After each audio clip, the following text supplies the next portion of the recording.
హరి ఓం. ఓం అరుణాచలాయ నమః.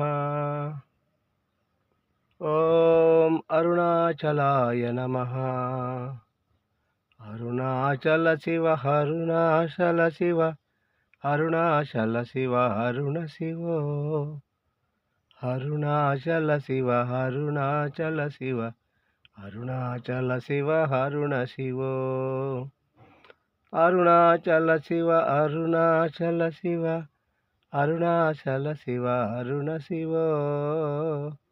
అరుణాచల శివ అరుణాచల శివ అరుణాచల శివ అరుణ శివో. అందరికీ అరుణాచల ఈశ్వరుడైన పరమేశ్వరుని యొక్క అనుగ్రహం అందరికీ ఉండాలని, అలాగే రావణ మహర్షి వారి యొక్క తత్వబోధ అందరికీ అనుగ్రహించి అందరూ కూడా ఈ యొక్క జీవితాన్ని సాఫీగా సాగించేలాగా వారి యొక్క ఆశీర్వాదం ఉండాలని కోరుకుంటూ, అరుణాచల ప్రదేశం ఒక అద్భుతమైన ప్రదేశం. చెప్పాలంటే అది ఎన్నో జన్మల పుణ్యపాలం ఉంటేనే కానీ ఆ ఏరియాకి మనం వెళ్ళలేం. చాలామంది అంటారు, ఎందుకు వెళ్ళలేమండి, ఏదో ట్రైన్ ఎక్కి డబ్బులు ఖర్చు పెట్టుకుని వెళ్ళడమే కదా అంటారు. కానీ వెళ్ళొచ్చే వాళ్ళు చాలామంది ఉన్నారు. చాలామంది వెళ్తున్నారు, గిరి ప్రదర్శన చేస్తున్నారు, వచ్చేస్తున్నారు. కానీ అందరూ ఎలా చేస్తున్నారంటే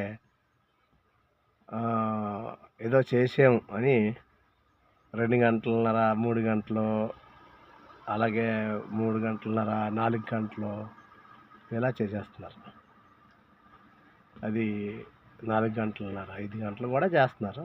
కానీ అది కాదు అసలు. అలాగే అరుణాచల క్షేత్ర దర్శనం ఒక అద్భుతమైన మహిమతో కూడుకున్నది.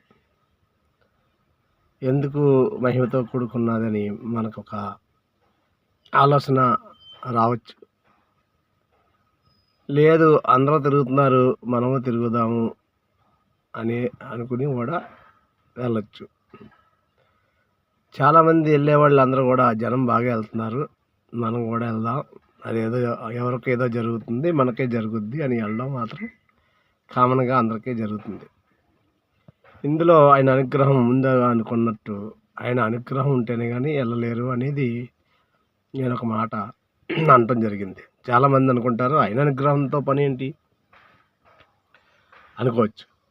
అరుణాచలేశ్వరుడు చాలా అద్భుతమైన ఒక ప్రేమ స్వరూపి. ఆయన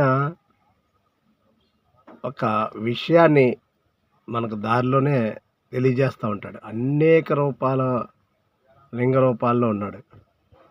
మనం ఏం చేస్తామంటే గణపతిని దర్శనం చేసుకుని ఇంకా అక్కడి నుంచి ప్రారంభించి తొందరగా అయిపోవాలని స్పీడ్గా నడుస్తూ ఉంటాం. కానీ మధ్యలో చాలా వరకు దేవస్థానాలు ఉన్నాయి, గుడులు ఉన్నాయి, అట్లన్నిటిని పట్టించుకోకుండా కూడా పోవడం జరుగుతుంది. కానీ ఇక్కడ మనకు అక్కడే ఆ అరుణాచలేశ్వరుడు ఒక పరీక్ష పెడతాడు. ఏంటి ఆ పరీక్ష అంటే, మన మనసులో తొందరగా వెళ్ళిపోవాలి, ఏంటంటే గిరి ప్రదర్శన చేసుకోవాలి.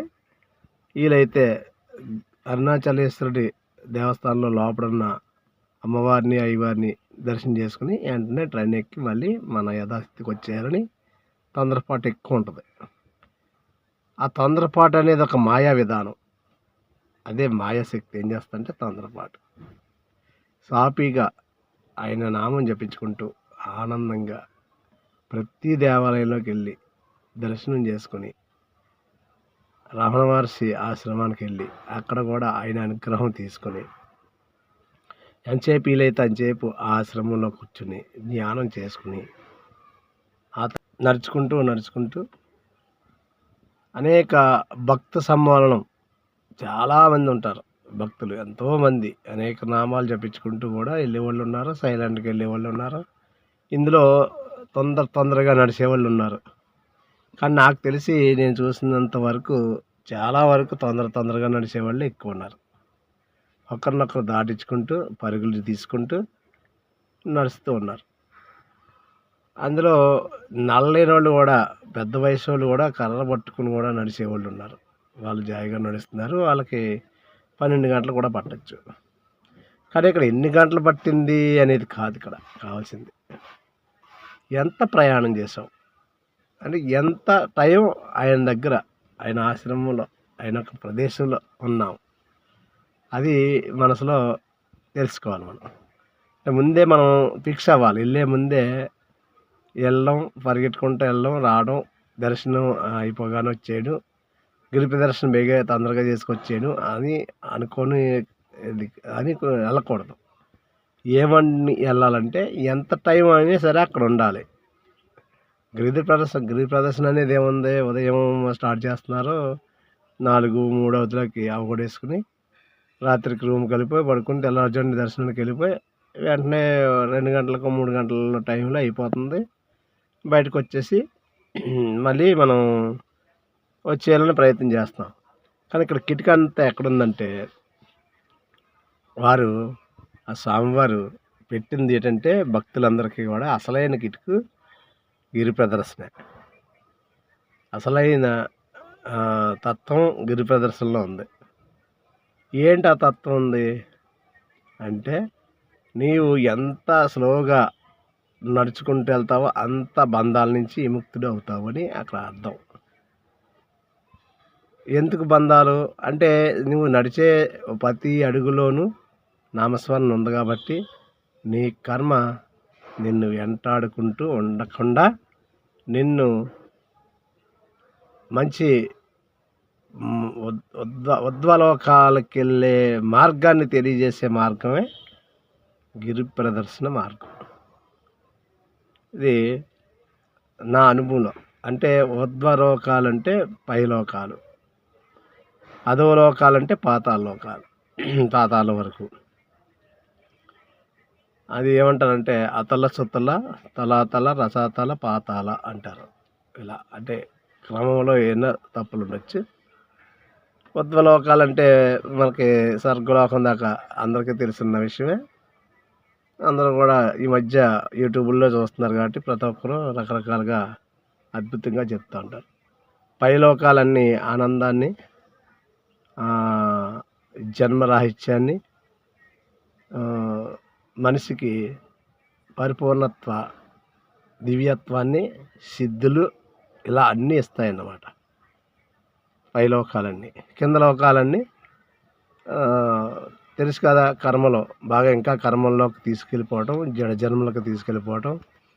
జడజన్మలు అంటే 84 లక్షల జీవరాశుల్లో ఏదో జీవరాశికి పుట్టి మళ్ళీ దాన్ని క్షాళన చేసుకుంటూ తిరిగి మళ్ళీ మానవ జన్మకు రావడం, ఇవన్నీ జరుగుతాయన్నమాట. ఇప్పుడు మనకు కావాల్సింది ఏంటి, ఈ జన్మ నుంచి రాహిత్యం పొందడం. అంటే జన్మరాహిత్యం పొంది భగవంతుని యొక్క సాన్నిధ్యంలో చేరుకోవడం. దానికోసమే కదా ఈ వేత్తలన్నీ చేసేది. అంటే పాపం చేస్తే ఈ గిరి ప్రదర్శనలో తిరిగేస్తే పాపం పోద్ది, లేదు కాశీ వెళ్ళి గంగలో మునిగితే పాపం పోద్ది, లేదు కుంభమేళానికి వెళ్ళి అక్కడ దర్శనం చేసుకుని స్నానం చేస్తే మన పాపాలు పోతాయి అనేది మాత్రం చాలా తప్పు. పాపం అనేది ఎప్పటికీ పోదు, అలాగని పుణ్యం అనేది ఎప్పటికీ అది పోదు. నువ్వు చేసిన పుణ్యం అంతా దాచుకునే బ్యాంకులో దాచుకునే డిపాజిట్ లాంటిది, అది పెరుగుతూ ఉంటుంది. ఎప్పటికప్పుడు చేస్తుంటే ఇంకా పుణ్యం చేసే కొలది వడ్డీలు అన్నీ పెరిగినట్టు పెరుగుద్ది. పాపం కూడా నువ్వు చేసే కొలది పాపం ఇంకా వడ్డీల రూపంలో కొడతా ఉంటుంది. అంటే ఇక్కడ వడ్డీల రూపం అంటే ఏంటంటే నీకు పుణ్యం చేస్తుంటే నీకు వెళ్ళే కొలది కలిసి వస్తూ ఉంటుంది. ఎక్కడికి వెళ్ళినా ఏదో కలిసి వస్తూ ఉంటుంది. ఎవరొకరు నీకు మంచి హెల్ప్ చేస్తూ ఉంటారు, నిన్ను ముందుకు తీసుకెళ్తూ ఉంటారు, నిన్ను ఇంకా పైకి ఇంకా పంపుతూ ఉంటారు. అంటే మంచి మార్గంలోకి తీసుకెళ్తూ ఉంటారు. నీకు మంచి పేరు ప్రఖ్యాతలు వచ్చేలా చేస్తుంది ఏంటి పుణ్యఫలం. పాపఫలం ఏం చేస్తుందంటే రకరకాల బంధువులు చుట్టాలు అందరూ కూడా నీ ఎదుగుతుంటే కూడా తొక్కేస్తూ ఉంటారు, నిన్ను ఎదగనివ్వరు. ఎక్కడికక్కడ ఏదో రూపంలో కిందకి లాగేస్తూ ఉంటారు. ఏదో ఒక రకంగా మానసికంగా నిన్ను బాధ పెడతా ఉంటారు. ఇవన్నీ ఎక్కడి నుంచి వస్తాయి అంటే కొన్ని పూర్వజన్మలో ఉన్న సంచిత కర్మలు, ఇప్పుడు ఆగామిక కర్మలు ఉన్నాయి. ఇప్పుడు కూడా ప్రారబ్ధ కర్మలు కూడా ఉన్నాయి. ఈ ప్రారబ్ధ కర్మలన్నీ మనల్ని కిందకు తోస్తూ ఉంటే పుణ్యకర్మలన్నీ మనల్ని పైకి తోస్తూ ఉంటాయి. సరే, వడ్డీ అనేది ఒకటి ఉంది కదా, అది మళ్ళీ ఏం చేస్తుంది? నువ్వే నడుస్తూ ఉన్నా, నీ పాపకాలను అనుభవిస్తున్నా, ఇంకా నీ పిల్లల ద్వారాగా ఇంకా నీ సంసారంలో ఇంకా ఇబ్బందులు, వాళ్ళు ఏదో బాధపడుతుంటే నువ్వు ఎంత పుణ్యాలు చేసినా మళ్ళీ ఏదో ఒక కర్మ వస్తూ ఉంటుంది అక్కడ.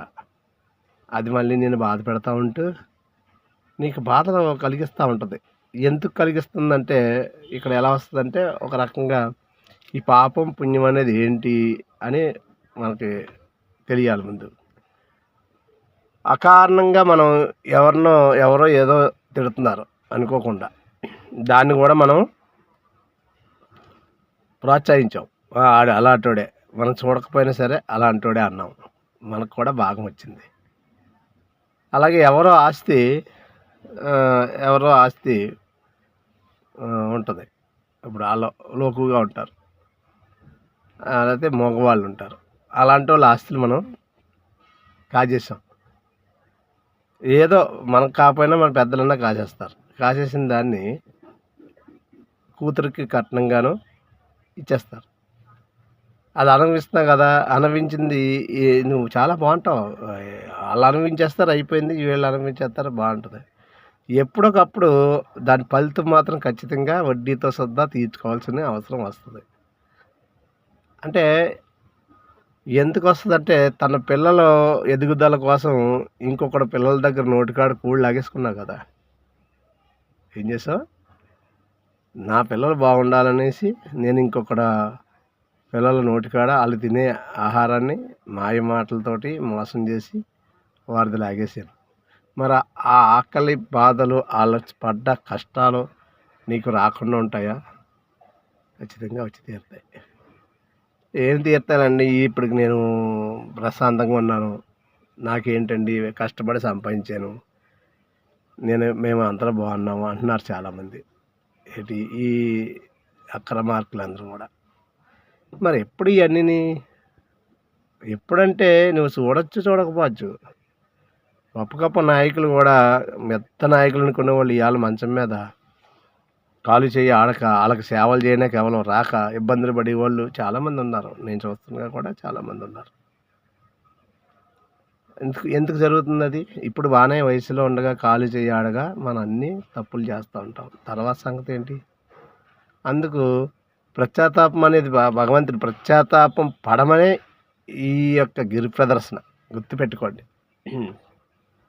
స్వామి నేనేం తప్పు చేశానో దానికి ఖచ్చితంగా నువ్వు ఈ పాపకర్మని తొలగించి, నేనేదో తప్పు చేశాను కాబట్టి ఆ తప్పుని నన్ను క్షమించి, ఇగో ఈ టైం అంతా నీకు ఇచ్చేసాను కాబట్టి నువ్వు నన్ను దీని నుంచి బయటపడేసి నన్ను క్షేమంగా నా యొక్క పాపకర్మలన్నీ తీసి అట్లా నా మీద రాకుండా, అట్ల ఫలితం రాకుండా కాపాడని చెప్పడమే గిరి ప్రదర్శన.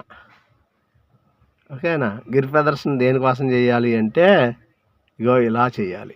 అంతేగాని అసలు దాని గురించి ఏం తెలియకుండా అందరూ వెళ్ళిపోతున్నారు, మనం వెళ్ళిపోతున్నాము. కాశీ కూడా అంతే కదా, అన్ని క్షేత్రాలు అందరూ వెళ్తున్నారు. క్షేత్రాలే కాదు, ఎక్కడికి వెళ్ళినా కాటికి ఏ క్షేత్రంకి వెళ్ళినా నీ పాపకర్మ పోదు. ఎందుకంటే ఎదుటోడు కూడు తినేసావు, నువ్వు ఆడి పిల్లలు తినవలసిన కూడు నువ్వు తినేసావు. ఏదో రూపంలో నువ్వు ఎవరినొకరిని బాధ పెట్టే ఉన్నావు. అందుకే కదా దేవుడితో బంధం పెట్టుకుంటున్నావు. ఎవరినో మోసం చేసావు, అందుకే దేవుడిమే భక్తి నీకు. ఎందుకు? ఈ కర్మలన్నీ వచ్చి పడతాయేమో అని భయం. మరి దేవుడు అనేవాడు నిజంగా దేవుడే ఉంటే మరి ఈ పాపకర్మల్లో తప్పు చేసే సిద్ధాంతంలోనూ మరి నువ్వు నావాడివే, నేను కొలిసే కాబట్టి నావాడివే అంటే దేవుడు అవుతాడా? ఆలోచించండి. ఏదో గురువుల దగ్గరికి వెళ్తారు, నువ్వు తప్పు చేసేసి గురువు పాదాలు పడేసుకుంటే ఆయన బాబు నువ్వు మంచోడివే అంటే ఇంకా గురువు అవుతాడా? ఆలోచించండి. ఇక్కడి నుంచి అయినా సరే పాపకర్మ చేయకుండా ఉండు నాయనా అని చెప్తాడు. అది గురువు అయినా సరే భగవంతుడు కూడా గురు రూపంలో చెప్తాడు. ఇక్కడ నుంచి నేను చెప్పినట్టు ధ్యానం చేసుకో, నేను చెప్పినట్టు సాధన చేసుకో అని చెప్తాడు తప్ప, నువ్వు తప్పులు చేసుకుంటూ వెళ్ళిపో, ఇక్కడికొచ్చి నా కాళ్ళు పట్టుకుని నాకు 10,000 కట్టి నా కాళ్ళు పట్టుకుని నమస్కారం చేసుకుని ఆశీర్వాదాలు తీసుకో, నీ తప్పులన్నీ క్షమించబడతాయి అనేది దేవుడి లక్షణాలు కాదు, గురువు లక్షణాలు కాదు. అలా మా రమణ మహర్షి గారు ఎన్నోసార్లు ఎంతోమంది అడిగిన ప్రశ్నలకు అన్నిటికి కూడా ఇదే సమాధానం చెప్పారు. ఏ ఫలితం కావాలన్నా సరే గురువు అన్వేషణ ఉండాలి, గురువుతోటి ప్రయాణం చేయాలి, వారు చెప్పింది వినాలి. ఏదో చెప్పింది విని వెంటనే పట్టించుకోకుండా మళ్ళీ మన పాపకర్ణంలో మనం పడిపోతే ఇంకా గురువు నవ్వుకుంటాడు, ఓహో వీడు ఇంతే మారడు అనుకుంటాడు తప్ప, మారాలి ఎప్పటికన్నా చూస్తాడు. గురువుకైతే మనల్ని మార్చడానికే ప్రయత్నం చేస్తాడు, కానీ మనం మాత్రం ఎప్పుడు మారడానికి ప్రయత్నం చెయ్యం. ఎందుకు అంటే నాకు అహంకారం ఉంది లోపల. ఈ అహంకారము, మమకారము, ఈ ప్రేమ, అనురాగాలు, ఈ దేహం మీద ఉన్న ప్రేమ, ఇవన్నీ ఏం చేస్తాయంటే అదొక లోకానికి తీసుకెళ్ళడానికి మార్గాలు ఏర్పరుచుతాయి అన్నమాట. అధోముఖంగా ప్రయాణం చేస్తాయి. అదే గురువు అనుసరించి గురువుని చెప్పిన దాంట్లో నడుచుకుంటూ వెళ్తే ఊర్ధ్వలోకాలకి ప్రయాణం చేయించే మార్గాలు తెలియజేస్తారు. అందుకే సాధన చేయమంటారు గురువులు ఎప్పుడు కూడా. ప్రతి ఒక్కరిని సాధన చేయండి అంటారు. కాబట్టి ఎంత విఫలంగా మా గురుగారు హిమాలయ గురుగారు నేర్పించిన విద్యలు కానీ, అలాగే యోగానంద భారతి గురుగారు చెప్పిన విషయాలు కానీ మీ అందరికీ తెలియజేస్తూ, అరుణాచలంలో నేను పొందిన అనుభూతి నాకు ఎంతో ఆనందాన్ని ఇచ్చింది.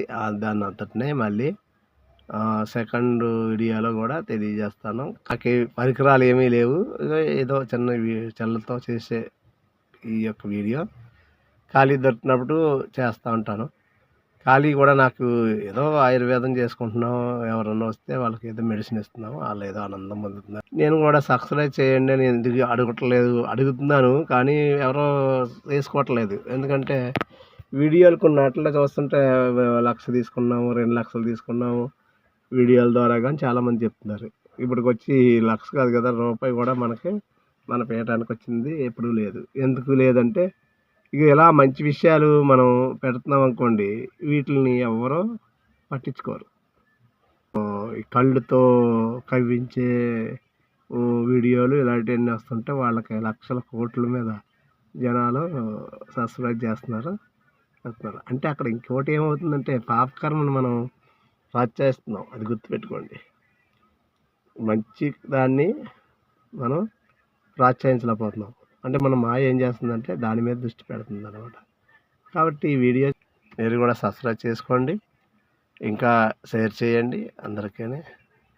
ఏదో నాకు తెలిసిన విషయాలు నా మనసులో అనిపించినాయి, అరుణాచలేశ్వరుడు ఆ భగవంతుడు నాకు చెప్పిన విషయాలు మీ అందరికీ తెలియజేశాను. కాబట్టి మీరు అందరూ కూడా ఈ వీడియో తప్పకుండా షేర్ చేయండి, సబ్స్క్రైబ్ చేయండి. ఓం నమ శివాయ శివాయ గురువే నమః. గురు బ్రహ్మ గురు విష్ణు గురుదేవో మహేశ్వర, గురు సాక్షాత్ పరబ్రహ్మ, తస్మై శ్రీ గురువే నమః. హర హర మహాదేవ శంభో శంకర. ఓం నమ శివాయ.